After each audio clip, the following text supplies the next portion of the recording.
2002, aí deverá ser recolhido antes do devido registro o recolhimento do ITBI, né? O ITBI é o imposto previsto lá no artigo 156, inciso 2º da Constituição Federal, está previsto lá no artigo 35 da Lei Complementar 1508 de 93, aqui do município de Rio Branco, já que a competência do ITBI, que é um imposto sobre transmissão de bens imóveis, então deverá se dar para os cofres do município. A competência é do município. Então, quando essa transferência ela se dá por compra e venda, pelo contrato de compra e venda, haverá, então, necessidade do recolhimento do ITBI. Então, o registrador só poderá registrar, nos termos do artigo 7º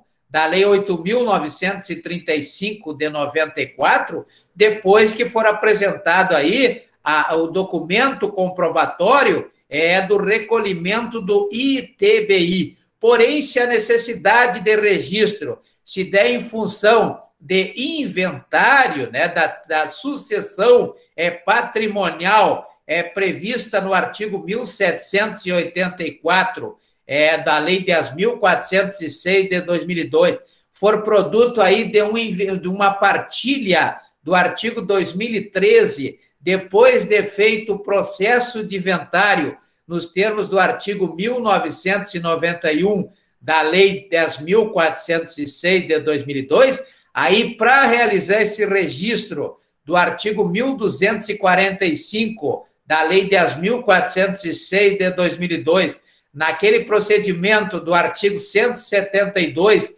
da Lei 6.015 de 73, deverá, então, ser recolhido não o ITBI, mas o ITCMD, ou seja, o imposto sobre a transmissão, prestem atenção nesta palavra transmissão, que essa transmissão é a transmissão de domínio, ou seja, transmissão da capacidade, da titularidade de usar, gozar, dispor e reivindicar, como prevê o artigo 1228 da Lei 10.406 de 2002. Então, eu solicito que façam a leitura do artigo 1228 da Lei 10.406 de 2002 para verificar exatamente o que é propriedade. Essa propriedade que deve ser respeitada no efeito erga omnes, como prevê o artigo 5º, inciso 22 da Constituição Federal. Então, se a pessoa recebe uma herança, um bem imóvel, né, conforme prevê o artigo 1997 da Lei 10.406 de 2002, para passar para o seu nome, para que ela possa ter esse efeito erga omnes, ele tem que registrar nos termos do artigo 1245 da Lei 10.406 de 2002.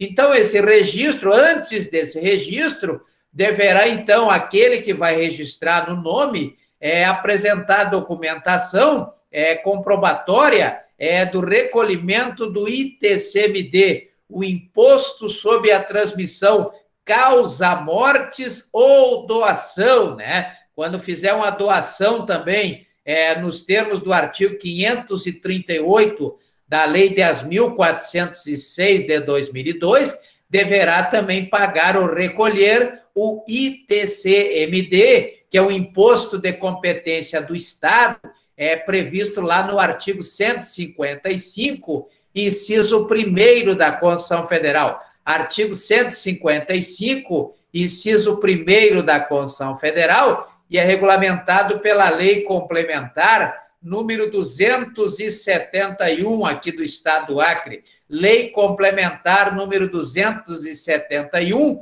aqui do Estado do Acre. Então, essa propriedade, para que realmente seja da pessoa, porque no direito só é dono aquele cujo nome está registrado. Então, se eu tenho uma casa e essa casa ela tem o domínio registrado no nome de outra pessoa, o proprietário é a outra pessoa, né? Se eu tenho um carro e o carro está no nome de outra pessoa, esse carro é de outra pessoa, não é meu, não é verdade? Então, vejam que é o que acontece, por exemplo, na questão da posse, né? É um exemplo, a Lei 8.245 de 91, a Lei das Locações, né? A pessoa que loca uma casa, ela adquire não o domínio pleno, e sim a metade do domínio, uma vez que ela passa a ter direito ao uso e ao gozo,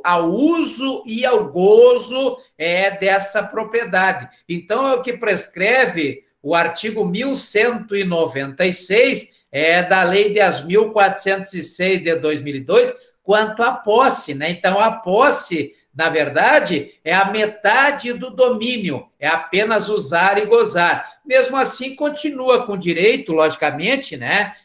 De absoluta propriedade, como prevê o artigo 5º, inciso 11 da Constituição Federal. O que diz o artigo 5º, inciso 11 da Constituição Federal? Diz que a casa é asilo inviolável, só podendo nela penetrar naqueles casos que estão previstos lá, né?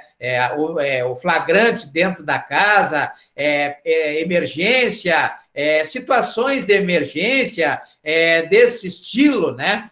Conforme prevê o artigo 5º, inciso 11 da Constituição Federal. Nem o juiz pode mandar alguém entrar em uma casa, um domicílio, ou na verdade, um limite, né, de propriedade, sem durante a noite, somente durante o dia. Então, o mandado judicial, seja o mandado de busca e apreensão, por exemplo, lá do artigo 240 do Código de Processo Penal, ou seja, o mandado de prisão, lá do artigo 285 do Código de Processo Penal, só poderá ser expedido durante o dia. Durante a noite, nem o juiz pode mandar alguém entrar, um oficial de justiça, por exemplo, ou mesmo a polícia, entrar dentro de uma casa, né? Só pode quando tiver o mandado judicial e durante o dia, como prevê o artigo 5º, inciso 11